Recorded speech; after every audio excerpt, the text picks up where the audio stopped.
Abra a palavra do Senhor em Isaías, profeta Isaías, capítulo 6, um texto tão conhecido, emblemático, que tem tanto a nos ensinar. Isaías capítulo 6, iremos ler do verso 1 ao verso 8. Já que você cantou a última canção sentado, quero lhe convidar a se colocar em pé, querido irmão. Vamos ler o texto de Isaías capítulo 6, do verso 1 ao verso 8. Eu queria lhe convidar para que juntos possamos ler esses 8 versículos de maneira uníssona, forte, entendendo, compreendendo a leitura desta porção, desta sessão, daquilo que Deus haverá de nos ensinar nesta noite. Lhe convido a fazer a leitura todos juntos. No ano da morte do rei Uzias, eu vi o Senhor assentado sobre um alto e sublime trono. As abas de suas vestes enchiam o templo. Serafins estavam por cima dele. Cada um tinha 6 asas, com 2 cobria o rosto, com 2 cobria seus pés, e com 2 voava. E clamavam uns para os outros, dizendo: Santo, Santo, Santo é o Senhor dos exércitos, toda a terra está cheia da sua glória. As bases do limiar se moveram à voz do que clamava, e a casa se encheu de fumaça. Então disse eu: ai de mim, estou perdido, porque sou homem de lábios impuros e habito no meio de um povo de impuros lábios. E os meus olhos viram o Rei, o Senhor dos exércitos. Então um dos serafins voou para mim, trazendo na mão uma brasa viva que tirara do altar com uma tenagem. Com a brasa tocou a minha boca e disse: eis que ela tocou os teus lábios, a tua iniquidade foi tirada e perdoado o teu pecado.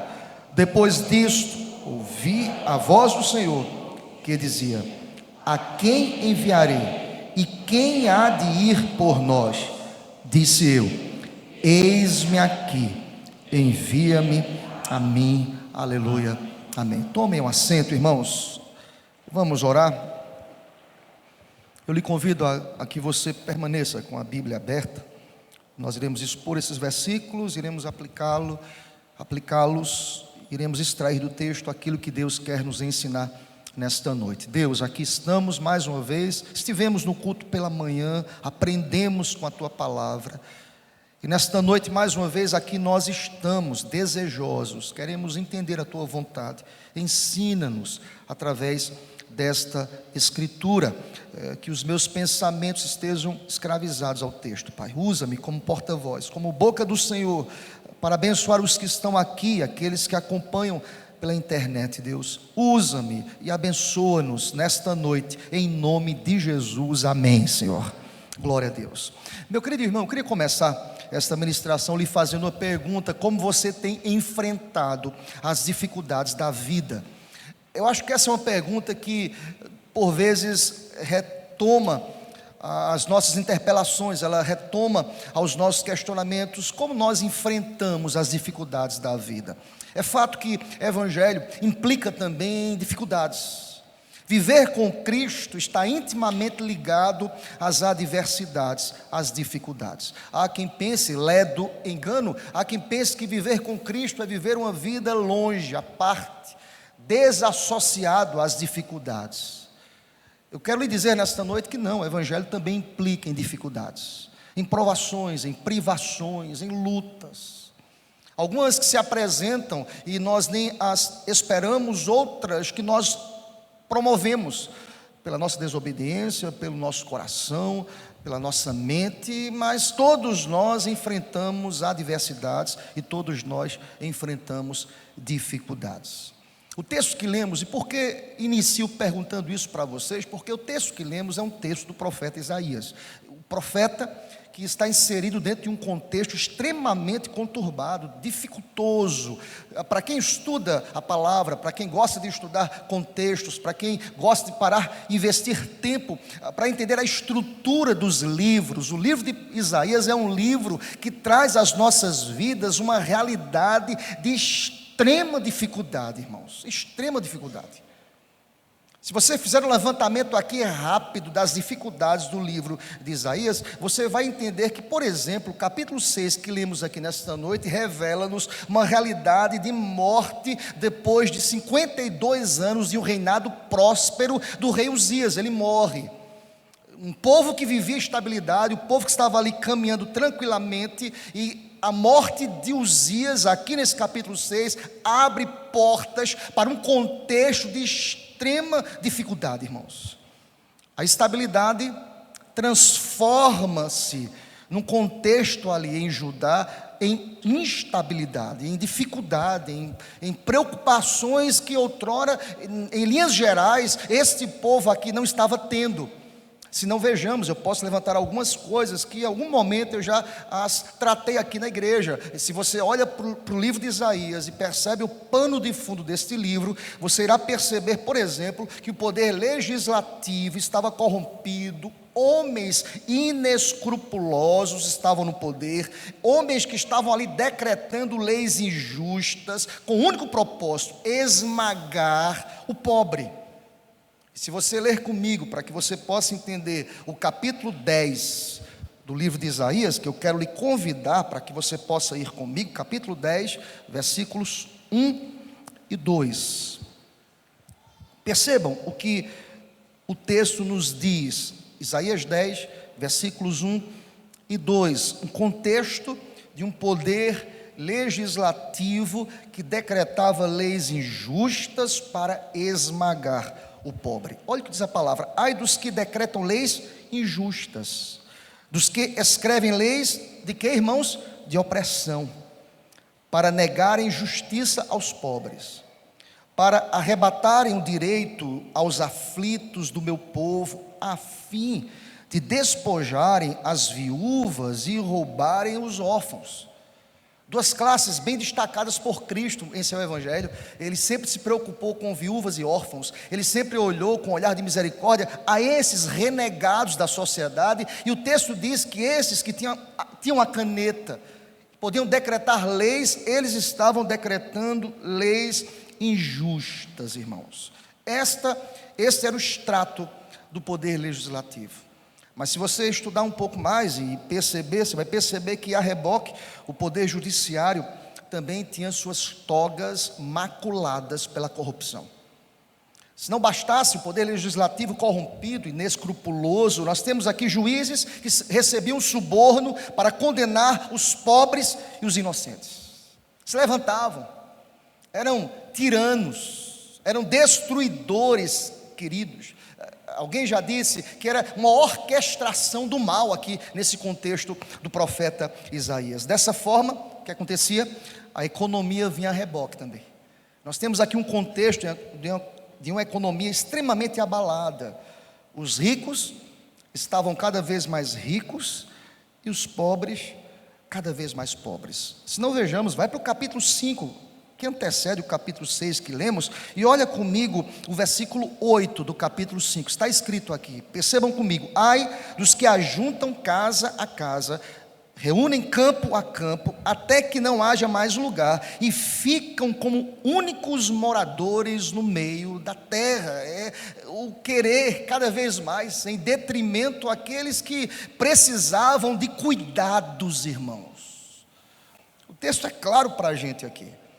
Os ricos, cada vez mais ricos, os pobres, cada vez mais pobres. Isso é um efeito dominó absurdo, socialmente falando, irmãos. Isso traz consequências irreparáveis. Há uma crise aqui financeira instaurada. Há um grupo de poderosos que se aproveita da situação fragilizada, economicamente falando, para largar ainda mais as suas posses.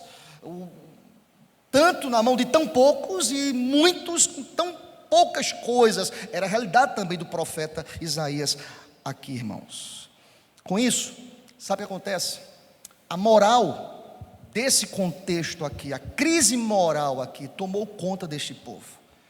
Percebem as dificuldades aqui que estavam ladeando o contexto do profeta Isaías? Se você olha para o capítulo 5, ainda nele, no versículo 20, percebam o que o texto nos diz. Eu quero lhe convidar para que você possa ler comigo o que está escrito no verso 20. Olha a realidade moral deste povo, olha os valores que estavam sendo invertidos. Leiam comigo, por gentileza, o capítulo 5, o versículo 20 de Isaías.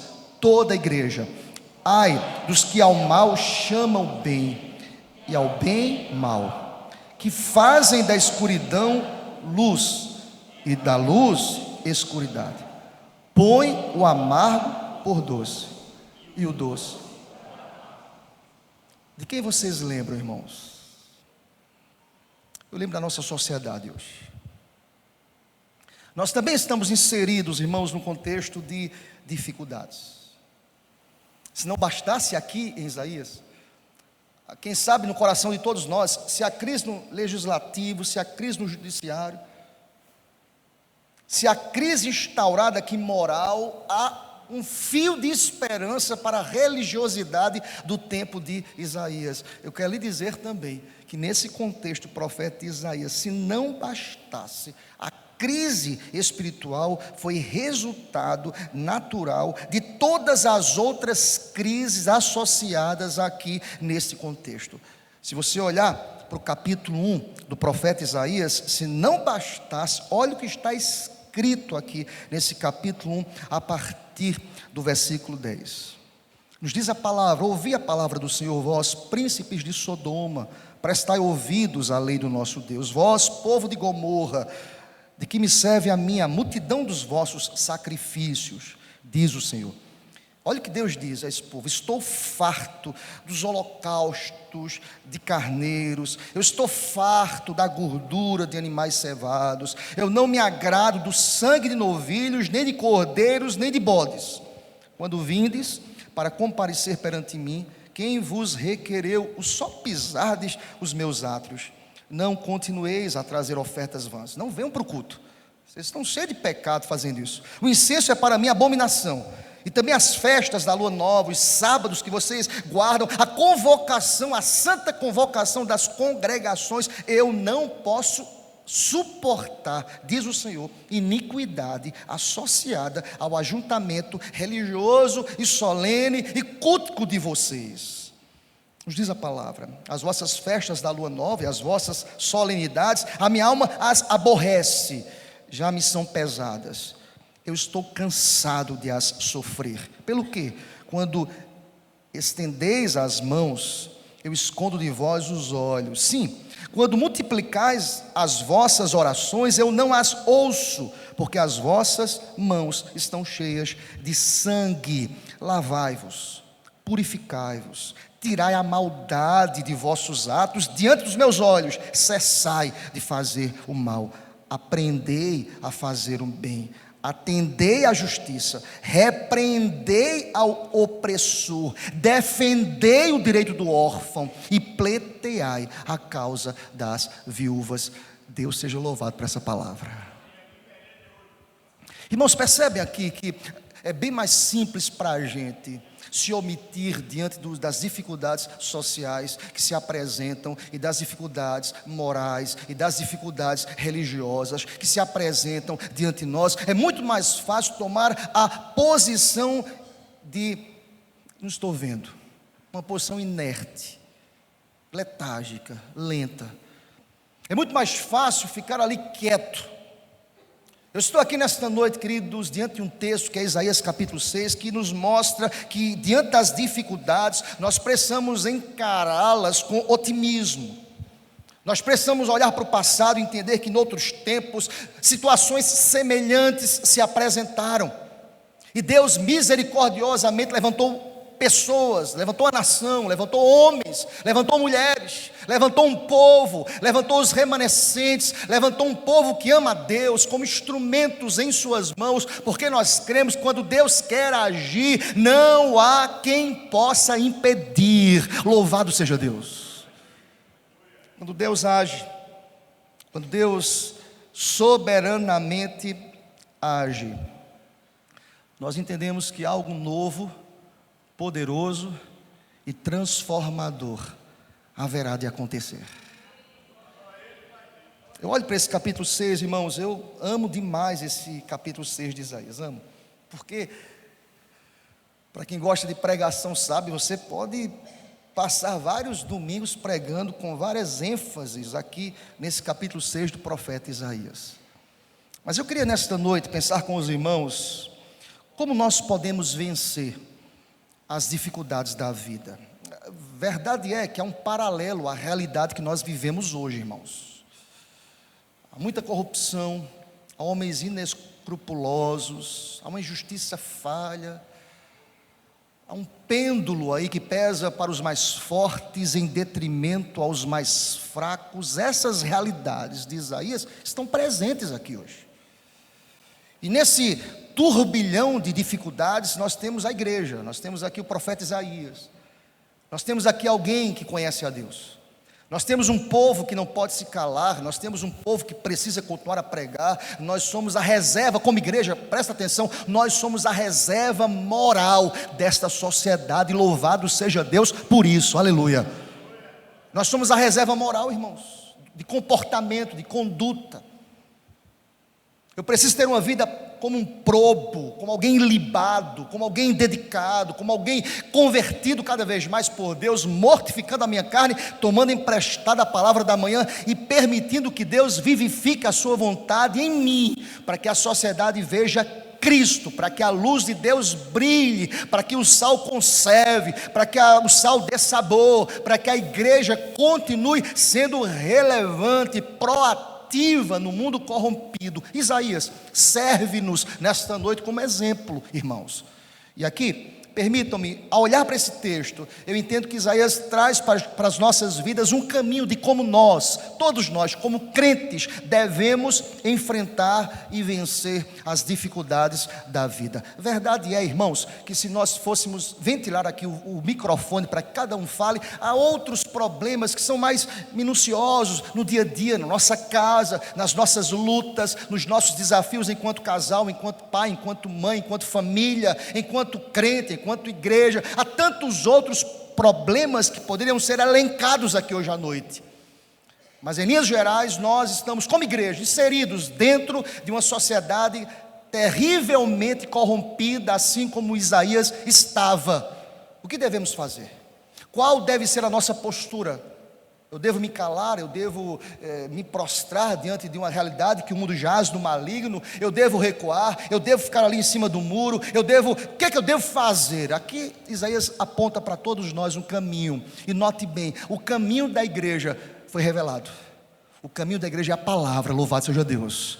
O caminho da igreja está aqui, nós podemos extrair dos textos bíblicos orientações abençoadas para as nossas vidas. A primeira delas é que no momento da dificuldade, note bem, querido, olha aqui para mim, a casa de Deus é o melhor lugar. Você entende isso, amém, meu irmão? Na hora da crise, sabe qual é o melhor lugar do mundo? A casa de Deus. Se você olhar para o texto, o profeta Isaías reagiu diante da crise. O profeta Isaías, ele toma uma atitude.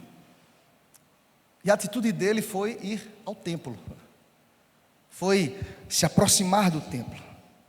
Foi ter uma experiência que estava inserida ali dentro da realidade do templo, na casa de Deus. Olha comigo o verso 1. No tempo de dificuldade, no momento da dificuldade, a casa de Deus é, de fato, irmãos, o melhor lugar. Olhem comigo o verso 1. No ano da morte do rei Uzias, a estabilidade deixou de existir e agora uma realidade de instabilidade. Eu vi o Senhor assentado sobre um alto e sublime trono, e as abas de suas vestes enchiam o templo. Louvado seja Deus. Olha aqui para mim, querido, o melhor lugar do mundo é a casa de Deus. É nesse lugar que nós encontramos refrigério. Eu conheço muitas pessoas que no momento da crise procuram um lugar diferente de Isaías. Elas fogem da igreja. Elas não têm ânimo para a igreja. Elas se afastam da igreja. Elas deixam de congregar com os irmãos. Eu conheço muitas pessoas que se decepcionaram com Deus e esfriam na fé e duvidam das promessas, irmãos, e capitulam em seus corações um ceticismo, incredulidade, um esfriamento, uma letargia doentia que toma conta da alma de tal forma que o último lugar em que eles possam pensar que seja um lugar de refrigério seja a casa de Deus. Eu estou aqui nesta noite para lhe dizer e reiterar e reafirmar que Isaías entende que o melhor lugar do mundo é a casa de Deus na hora da crise. Irmãos, está em crise teu casamento? Casa de Deus. Está em crise com o marido? Casa de Deus. Está em crise com a esposa? Casa de Deus. Família em crise? Casa de Deus.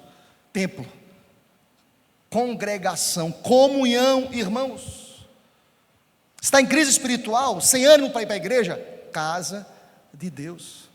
Sabiamente o escritor aos Hebreus, que nós não sabemos quem foi o escritor aos Hebreus, ele sabiamente nos diz lá no capítulo 10, versículo 25, também num contexto de apostasia de fé, ele chega a dizer àqueles leitores: não deixemos de congregar-nos como é costume de alguns entre nós, antes façamos admoestações, e tanto mais quanto vedes que o dia se aproxima. Há um texto que aponta aqui escatologicamente para a volta de Jesus. Quanto mais esse dia se aproxima, nós precisamos admoestar, nós precisamos corrigir, nós precisamos ligar, nós precisamos passar um zap, nós precisamos chamar o irmão, porque o melhor lugar no momento de crise é, sem dúvidas, a casa de Deus. Se você crê nisso, diga amém. Eu creio. Eu lembro de alguns personagens bíblicos. Tem um que para mim que é icônico, Asaf, Salmo 73. Asaf entrou em crise, irmãos, porque ele era um cara crente, dedicado a Deus, e começou a questionar a Deus, dizendo o seguinte: Deus, porque eu faço tudo certinho, e o ímpio, perdido, totalmente à parte da lei, ele prospera. Eu não sei se você já teve essa crise. Eu estou ali todo domingo, eu não perco um culto, eu sou dedicado, eu estou nos ministérios da igreja, e eu vejo o meu vizinho que é ímpio, perdido, depravado, e eu olho para o jardim dele, está verdinho. Ele prospera. Por que o ímpio prospera? Sabe onde é que Asaf encontra respostas? No templo. Deus traz consolo ao coração de Asaf, dizendo: Asaf, eu que sou o Senhor de todas as coisas. Não olha para a prosperidade do ímpio, entenda que o melhor e maior bem você já alcançou. Você está me adorando, presta atenção, querido. Nós entendemos algumas verdades, elas são reveladas através da exposição da palavra no templo. É aqui que nós nos alimentamos, é aqui que nós nos renovamos, é aqui que nós nos fortalecemos, porque o melhor lugar do mundo no tempo de crise é, sem sombra de dúvidas, a casa de Deus. Aleluia. Eu posso lembrar também, irmãos, do sacerdote Zacarias, que viu o desejo do seu coração ser cumprido no templo. Lucas capítulo 1, foi no templo.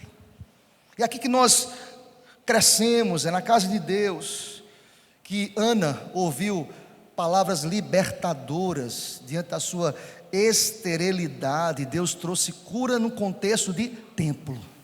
É aqui que muitos chegam despedaçados, angustiados, aflitos, desanimados. Quem nunca entrou numa crise ao ponto de afirmar: o que será do futuro, o que será do amanhã, o que será desta sociedade? Aqui, o melhor lugar do mundo nos diz que eis que Ele está conosco todos os dias. Aleluia. O melhor lugar do mundo é a casa de Deus, de pessoas imperfeitas, pecadoras. Isaías diz assim: eu vou para o templo, é lá que eu vou ter experiências com Deus, é lá que eu vou extrair verdades benditas e abençoadas no momento da dificuldade. Quem sabe você que me escuta aqui hoje à noite pela internet, está afastado do templo porque você está decepcionado. Presta atenção, o melhor lugar para resolver as demandas dificultosas da vida é na casa de Deus. Teremos pessoas imperfeitas, pecadoras, iremos nos decepcionar, iremos decepcionar também, mas fato é que esse lugar foi erigido para a glória de Deus. Aleluia. A segunda verdade que o texto me ensina, irmãos, ainda no versículo 1, é que não adianta ir ao templo se a minha postura no templo não for uma postura de adoração a Deus. Nos diz a palavra que no momento da dificuldade, nós precisamos aprender a olhar para cima, para o Senhor. Olha o verso 1, mais uma vez, querido. O texto diz que no ano da morte do rei Uzias, percebam, Isaías tira os olhos verticais do problema. Às vezes nós fitamos os nossos olhos no problema, é insuperável, é irreversível, é incurável. O médico disse isso, meu casamento está assim, minha família está assim, eu estou assim, não tem como reverter. Presta atenção, Deus continua sendo o mesmo, Ele opera milagres, louvado seja Deus. Nós precisamos, na hora da crise, aprender a olhar para cima. E diz a palavra que no ano da morte do rei Uzias, no ano de dor, de partida, de angústia, Isaías tem uma experiência profunda aqui. Eu vi o Senhor assentado sobre um alto e sublime trono, e as abas de suas vestes enchiam o templo. Irmãos, no ano da morte, ele vê vida. Amém, meu irmão? No ano da crise, ele vê solução. No momento da dificuldade, ele vê portas abertas. Quem sabe você chegou aqui desanimado. Eu quero te convidar a olhar para o alto. Tem um Deus que está sentado no trono e que tem as rédeas da história em suas mãos. Louvado seja Deus. Um Deus que age, um Deus que fala, um Deus que responde. É interessante, eu estava lendo o comentário de Hernandes, ele vai dizer o seguinte, que Deus reina a despeito da crise que assola a terra. Parece algo contraditório. Como é que a crise está assolando e Deus está reinando? É porque Ele não perde o reinado. Ele é o rei não apenas da terra, Ele é o rei da tua casa. Ele é o Senhor da minha vida. Ele é o Senhor da tua vida. Ele é o Senhor da igreja. O seu trono não é despedaçado, o seu trono não se abala. Ele dirige, Ele controla, Ele governa, Ele tem o controle, faz tudo como lhe apraz. Ele tem um conselho da sua vontade estabelecida. Ele é o Senhor, irmãos. E Isaías diz, estamos em crise, Deus, mas eu consigo ver no ano da morte, da instabilidade, da insegurança, da dor, do padecer, das perseguições, do levante injusto dos juízes, da compra e do suborno. Eu vejo que Deus continua no mesmo lugar. Deus está sentado no trono. Aleluia. Deixa eu trazer uma aplicação para a tua vida hoje à noite. Você está em crise, querido? Deus continua sentado no trono. Está desanimado? Deus é o mesmo. Recorra a Ele. Quem bate, a porta se abre. Quem busca, encontra. Procure a fonte correta. Ele é o mesmo. Louvado seja Deus. Isaías, quando viu o Senhor Deus assentado, eu fico imaginando a experiência, meus irmãos. A alegria do coração do profeta. Eu fiz um levantamento aqui, rapidamente pensando sobre isso. Veja, quando nós pensamos que Deus é que reina sobre tudo e sobre todos, nós podemos entender e implicar aqui, inserir nesse contexto que reinos se levantam e caem. Reis aparecem e desaparecem na história. Mas Deus continua sentado no trono. Deus é imutável, meus irmãos. Ele não perde essa condição de rei. Ele é Senhor. Ele reina, irmãos. Está em crise, olha para o alto. Está difícil a igreja, olha para o alto. Está difícil em casa, olha para o alto. Não deixe de buscar ao Senhor. Se o Senhor edificar a minha casa, em vão. Se Ele não edificar, em vão será o meu trabalho. Mas se Ele edificar, eu estarei solidificado sobre a rocha. Aleluia.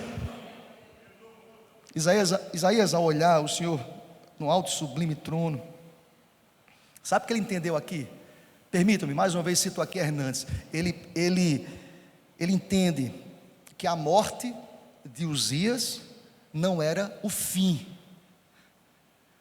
Algumas pessoas imaginam que o problema é o fim de tudo. Quero dizer que não. Algumas pessoas pensam que algum diagnóstico é o fim. Nem a morte é o fim, porque a Bíblia diz, aquele que crer em mim, ainda que morra, viverá eternamente. Você pode dizer amém por essa palavra, querido? Isaías entendeu que a morte do rei não era o fim, porque não era a morte do rei que ia determinar todas as coisas. Não, irmãos, Deus continua sentado no trono. Nossa crise não vai continuar para sempre.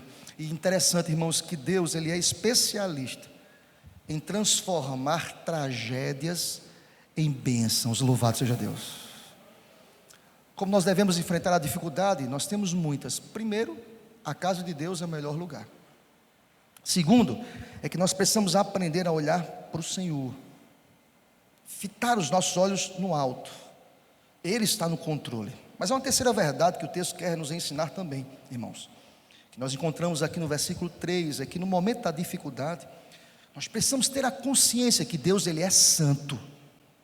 Olha comigo o verso 3, eu não posso permitir que as mazelas deste mundo furtem da nossa mente, do nosso coração, a santidade de Deus. O texto diz, no versículo 3, o seguinte: e clamavam uns para os outros. Se você vier desde o versículo 2, você vai pegar aí esse contexto que alguns comentaristas irão dizer, trazendo interpretações, porque o texto diz, serafins estavam por cima dele, cada um tinha 6 asas, com 2 cobria o rosto. Há quem defenda, alguns comentaristas vão dizer, qual é essa ideia, pastor, que 2 cobriam o rosto? A ideia aqui de reverência, a santidade de Deus. Eles vão falar de santidade já, verso 3. É que Deus é tão santo que não há quem possa contemplá-lo. Deus é santo, reverência. Com 2, diz a palavra, cobria os pés. Diz alguns comentaristas, a ideia aqui é de humildade, servidão. E com 2, nos diz a palavra, voava. Alguns comentaristas irão trazer aqui a interpretação de serviço, de obediência, em submissão à ordem daquele que é 3 vezes santo. E nos diz a palavra que na hora da crise nós precisamos ter consciência da santidade. E aí sim chegamos ao verso 3, e esses clamavam uns para os outros, dizendo, eu quero convidar a igreja para ler comigo, toda a igreja: santo, santo, santo é o Senhor dos exércitos, toda a terra está cheia da sua glória. Nenhuma crise destrona Deus de sua santidade. Nenhuma crise pode nos furtar da realidade de que Deus sopra o seu vento aonde Ele quer. Louvado seja Deus. Você crê nisso, meu irmão? Amém? Ele continua agindo, Ele continua levantando, Ele continua comissionando, Ele continua soberanamente agindo. Eu preciso conhecer quem é Deus, eu preciso me aproximar de Deus, eu preciso amar a Deus. E Isaías, mesmo inserido, mergulhado no contexto de crise, ele consegue vislumbrar e entender que Deus é santo. Eu não posso perder isso de vista, irmãos. O reverendo Heber Campos, pai, ele afirma que de nenhum outro atributo é repetido pelas escrituras 3 vezes, afirmando o que Deus é. Diz mais ele: nunca é dito que Deus é justiça, justiça, justiça, ou que Ele é amor, amor e amor.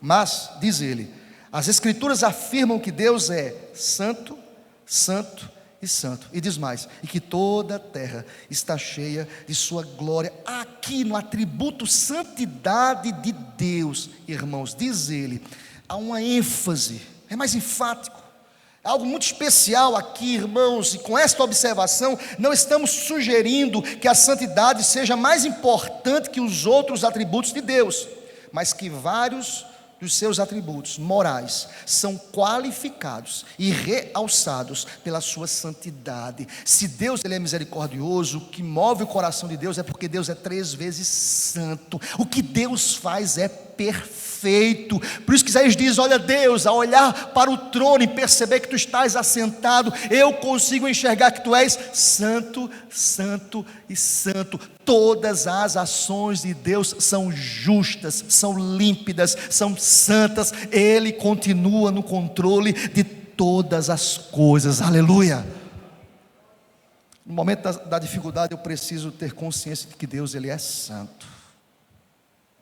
Alguém pode dizer em seus pensamentos, mas pastor, nós podemos inferir aqui que A santidade qualifica todos os outros atributos de Deus? Eu diria que sim, irmãos.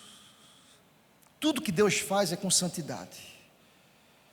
Por isso, vamos entender aqui que no Velho Testamento, o sacerdote, quando entrava no Santo dos Santos, se entrasse sem confissão de pecados, ele era fulminado, queimado. E alguém pode perguntar, por que nenhum de nós nesta noite não fomos fulminados e queimados? Sabe por quê? Porque quando Deus olha para você, Ele olha para Jesus. Sabe por quê? Porque de maneira substitutiva, entenda isso na Escritura, Cristo tomou o meu e o seu lugar. Ao olhar para mim, olhar para você, sabe o que ele enxerga? O sangue do Cordeiro. Lembram que os umbrais das portas dos israelitas foram marcados para que os primogênitos não fossem mortos? A morte passou. E ao chegar nos umbrais e na porta de um escolhido de Deus, a morte viu o quê? A marca do sangue. A morte passava. Nós somos alcançados pela vida, irmãos. E mesmo que a morte física nos alcance, viveremos eternamente ao seu lado. Louvado seja Deus, irmãos. Deus olha para Jesus, Deus contempla Jesus, diante da sua santidade, como afirmamos, os serafins, as hostes celestiais em reverência, em obediência, em humildade se prostram. Por isso que o momento de culto é tão importante, irmãos. Não há espaço para distrações, não há espaço para outros pensamentos. Esse lugar aqui é um lugar reservado à adoração daquele que é 3 vezes santo, em nome do Senhor. E aqui permitam-me, queridos, e nessa tecnologia absurda que nós vivemos, tem um lado bom, tem um lado ruim. Há pessoas que estão na igreja, adorando ao Deus que é 3 vezes santo, estão no zap, conversando com outras pessoas. O que é mais importante do que entender que Deus está aqui nesse lugar? O que é mais importante, irmãos? Isaías diz, olha Deus, ao olhar para o Senhor, eu vi que o Senhor é 3 vezes santo. Santo, santo, santo é o Senhor dos exércitos. O que é que você faz no momento da dificuldade? Isaías vai ao templo, Isaías cultua no templo, olha para o alto. Isaías contempla a santidade de Deus, mas nós devemos, no momento que contemplamos a santidade de Deus, reconhecendo quem Deus é, concomitantemente, automaticamente, nós reconhecemos quem nós somos. No momento da dificuldade, nós precisamos ter consciência de que somos pecadores. Olha comigo o versículo 5, queridos. Diz a palavra, eu quero te convidar também a que você possa ler comigo o versículo 5, toda igreja.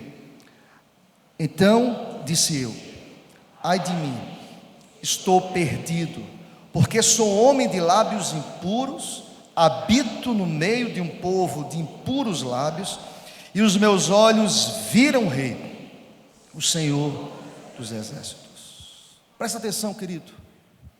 No momento da dificuldade, nós precisamos entender que todas as demandas precisam ser resolvidas diante de Deus. Nada fica oculto aos olhos de Deus.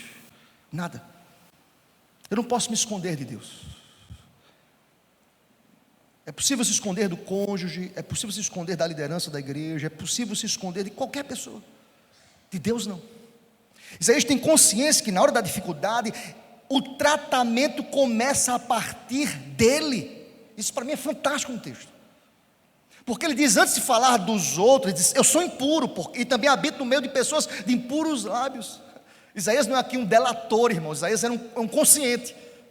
Isaías tem consciência quem ele é. Todas as vezes que estamos diante de Deus, o nosso eu é escancarado. Há um extrato da nossa alma, irmãos. Não há quem possa fugir de Deus. Ele sonda o nosso coração. Ele sabe como nós estamos hoje à noite. Ele conhece a nossa intenção. Por mais que você levante as mãos, por mais que você cante, por mais que você tenha expressões culticas, Deus olha para o nosso coração. E sabe o que Isaías disse? Deus, eu sou impuro. Olha o que o texto diz, eu sou homem de lábios impuros. Eu estou falando de um profeta, irmãos. Quem sabe as suas impurezas dos seus lábios aconteciam no escondido, longe do altar, longe da religiosidade, longe do templo. Quem sabe dominicalmente você é um ótimo crente, você canta, você conhece as músicas, você participa, você até levanta as mãos, você até chora. Mas quero lhe dizer que o nosso compromisso com Deus não se resume ao templo. Ele está em casa, Ele está na rua, Ele está em todos os lugares, Ele está quando eu estou na internet, Ele está quando eu estou sozinho. Deus não se aparta de nós de tal forma que o salmista diz: Ele é como uma sombra à nossa direita. Há um reconhecimento do profeta que ele diz: Senhor, eu sou impuro, homem de lábios impuros. Todas as vezes que nós nos deparamos diante da santidade de Deus, nós confessamos: somos impuros, ó Deus. Na hora da dificuldade, não trate o seu pecado com desdém. Não trate o seu pecado como algo à parte, como nicho, além da sua religiosidade. Pelo contrário, o pecado tem que ser tratado. Quer dizer para você nesta noite: Deus está aqui para tratar as nossas vidas em nome do Senhor. O mesmo Deus que estava ali no trono, continua sentado no trono. Ele trata. Não tem essa de colocar o pecado debaixo do tapete, irmãos. Tudo aquilo que o homem planta, ele ceifa. É interessante que Isaías vai dizer: Deus, além do meu pecado pessoal, há uma extensão do pecado. Eu habito no meio de pessoas de impuros lábios. Quem sabe, diante dos outros sacerdotes, diante de outros irmãos aqueles, tem pessoas impuras também na igreja. Deus conhece o nosso dia a dia, irmãos. Deus conhece se estamos aqui no templo no domingo e a partir da segunda nós voltamos para o pecado ou não. Deus conhece. Qual é a nossa postura, pastor? Nossa postura na hora da dificuldade é reconhecer a nossa pecaminosidade, é se voltar, é tratar. A expressão usada aqui por Isaías: ai de mim. É interessante a expressão, ai de mim, Senhor. Sabe o que essa expressão quer dizer? Revela-nos a malignidade da alma do profeta. Ai de mim, irmão, estou falando de um profeta. Você está entendendo isso, meu querido? Sabe o que ele diz? Ai de mim, há uma malignidade no meu coração que tem que ser tratado. O que é que você precisa ser tratado no teu coração hoje à noite? Trate, querido. Não coloca debaixo do tapete não esconda, não procura subterfúgios, não procura palavra bonita para Deus, não procura aparecer ou se apresentar com aquilo que você não é. Mesmo que você use vestimentas sacerdotais, diante de Deus não existe subterfúgio. Deus conhece o nosso coração. O que é que devemos fazer? Ai de mim, Senhor, ai de mim. Só Deus sabe como eu estou aqui hoje à noite. Quem sabe você está dizendo isso agora? Só Deus sabe como eu entrei nesse culto. Quem sabe antes de vir para a igreja você não orou, você pecou.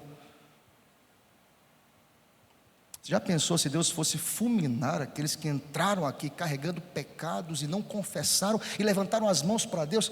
Quem seria queimado hoje à noite? Sabe para quem ele olha? Para Jesus. Que amor é esse, meus irmãos? Isaías diz: ai de mim, Senhor. Sabe de quem eu lembro? Eu lembro quando Cristo fez aquele milagre maravilhoso no mar da Galileia. Sabe de quem eu lembro? Pedro. Sabe o que Pedro disse a Jesus? Jesus, depois daquele sinal da pesca maravilhosa que está registrado em Lucas capítulo 5, Pedro diz: Deus, Senhor, retira-te de mim, Senhor, porque eu sou um pecador. Eu não sou digno de ti, Senhor. Sabe que isso o profeta no Velho Testamento: eu estou corado de vergonha diante da tua santidade, Deus. Sabe que Isaías diz: ai de mim, há uma malignidade, eu não sou nem digno de estar aqui, Senhor Deus, ai de mim, porque eu sou um pecador. Mas há um fechamento nessa palavra, queridos, que além de ir ao templo, além de entender que Deus continua sentado no trono, porque Isaías olha para cima, além de entender que Deus é 3 vezes santo, e ao descobrir ou reafirmar tal verdade acerca desse atributo que é a santidade de Deus, ele reconhece que é pecador, que há malignidade na sua alma e na sua mente. Por fim, irmãos, nós precisamos, por fim, no momento da dificuldade, precisamos ter consciência do que Deus quer fazer em nós e através de nós. Seja Deus glorificado para sempre. Vocês percebem, irmãos, apesar da gente, ai de mim, porque sou impuro. No momento da crise, nós precisamos entender o que Deus quer fazer em nós. e o que Deus pode fazer através de nós. Olha comigo, para a gente fechar aqui os versos 6 e 7. Então, um dos serafins voou para mim, apesar dessa pública confissão, o externar e o rasgar da minha alma. O texto diz que um dos serafins, em obediência ao Senhor, voou para mim, trazendo na mão uma brasa viva que tirara do altar com um tenaz. É interessante, irmãos, que há uma ligação do verso 6 ao verso 2, por isso que alguns comentaristas vão dizer, a ideia aqui de que com duas voava é a ação de obediência, porque lá no verso 6, o texto diz que voou para mim trazendo brasa viva. Quem o mandou? O Deus que está sentado no trono. Quem deu ordens a esse anjo? Deus. Quem age soberanamente? Deus. Quem olha para o povo pecador e impuro? Deus. Sabe por quê? Porque as misericórdias de Deus são renovadas a cada manhã. Eis a razão pela qual nós não somos consumidos. Louvado seja Deus. Diz a palavra que ele tirara do altar, verso 6, com um tenaz e com a brasa tocou a minha boca e disse: eis que ela tocou os teus lábios, a tua iniquidade foi tirada e perdoado o teu pecado. Louvado seja Deus. Alguém pode perguntar: pastor, por que o texto diz que ele toca os lábios do profeta? O profeta disse que parte do seu corpo estava impuro? Os lábios. Deixa eu falar uma coisa para você, querido. Deus nos trata de maneira personalizada e Ele sabe como tratar o coração da gente. Deixa eu fazer uma aplicação para a gente. Quem sabe a tua impureza está na tua fidelidade para com o teu cônjuge. Quem sabe a tua impureza está nos teus negócios. Quem sabe a tua impureza está alocada em uma área da tua vida que tem que ser revista. Quem sabe a tua impureza está intimamente ligada com a pornografia. Quero dizer nesta noite que Deus sabe como nos tratar. Ele é poderoso, louvado seja Deus. Ele vai exatamente no ponto em que você se apresenta impuro diante dele. Qual era a parte do corpo de Isaías estava impuro? Os lábios. Por ilações, alguém vai dizer, mas pastor, ele era um profeta. Claro, ele pregava a lei do Senhor. Ele reconhece que seus lábios impuros, por várias razões, quem sabe era emprestado esses lábios para proferir profecias, mas também para trazer tantas outras coisas que não estavam alinhadas com a profecia. O que Deus faz? Vai nos lábios. O anjo vai para onde? Lábios. Quer dizer, nesta noite, querido, que Deus é especialista em restaurar pessoas impuras. Louvado seja o nome do Senhor. Há quem possa fazer isso. A religião não faz isso, irmãos. A religiosidade não me purifica. O dominicalmente estar aqui não me purifica, não traz pureza ao meu coração. É Deus quem salva, é Deus quem liberta, é Deus que purifica, é Deus que transforma, é Deus que faz tudo novo em nossas vidas. Isaías foi purificado aqui, irmãos. Eu quero lhe dizer nesta noite que no momento da dificuldade eu não posso me afastar de Deus, eu preciso me agarrar a Ele, eu preciso me aproximar dEle, e ao me aproximar dEle eu percebo, sou impuro, mas Ele não vira as costas, usando uma fala tão humana, Ele não esquece de nós, Ele não nos abandona. Paulo diz a Timóteo: Timóteo, é Deus que tem guardado o bom depósito até aquele dia, aleluia.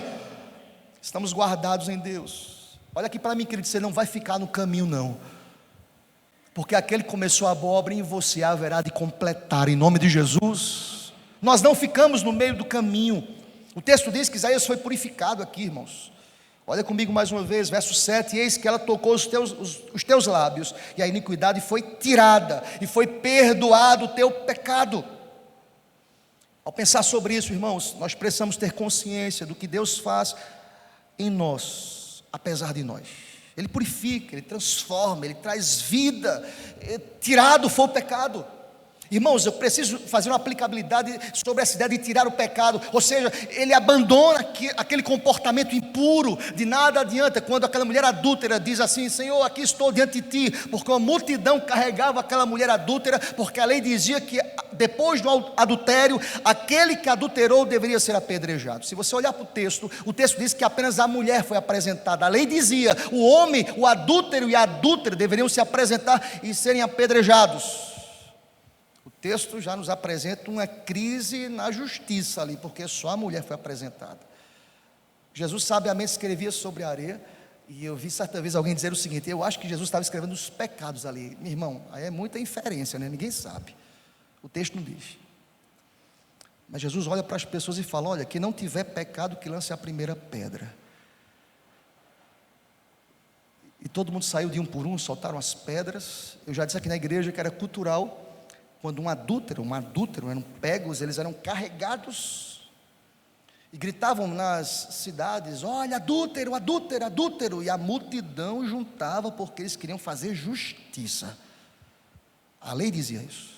Jesus olha para aquela multidão e fala: quem não tiver pecado aqui, que lança a primeira pedra.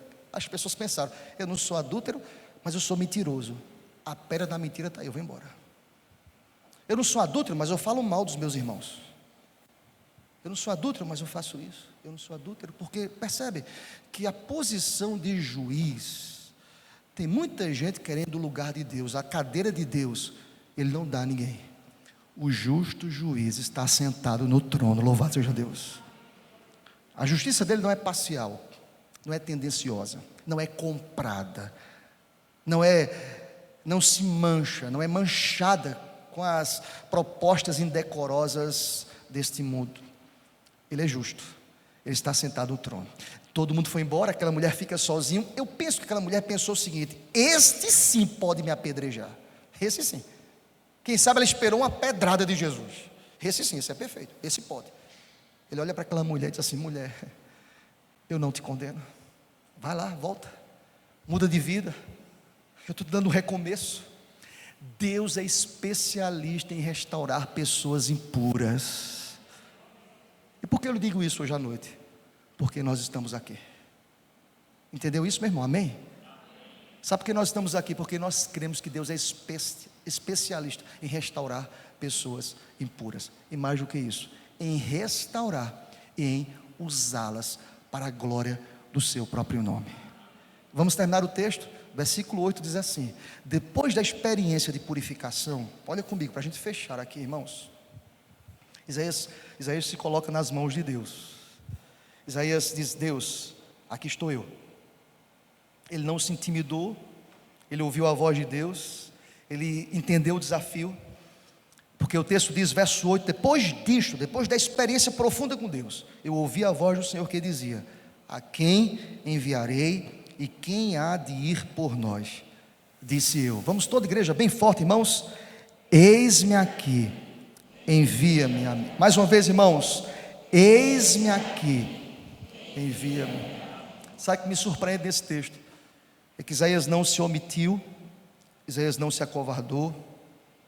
Isaías disse: Deus, usa-me como instrumento em tuas mãos, neste cenário de crise. Essa é a palavra de Deus para a gente hoje à noite. O mundo também está em crise, os dias são maus, e haverão de piorar, irmãos, haverá de piorar, mas Deus continua usando pessoas como nós, como Isaías, como instrumentos dóceis em suas mãos, em nome de Jesus, amém.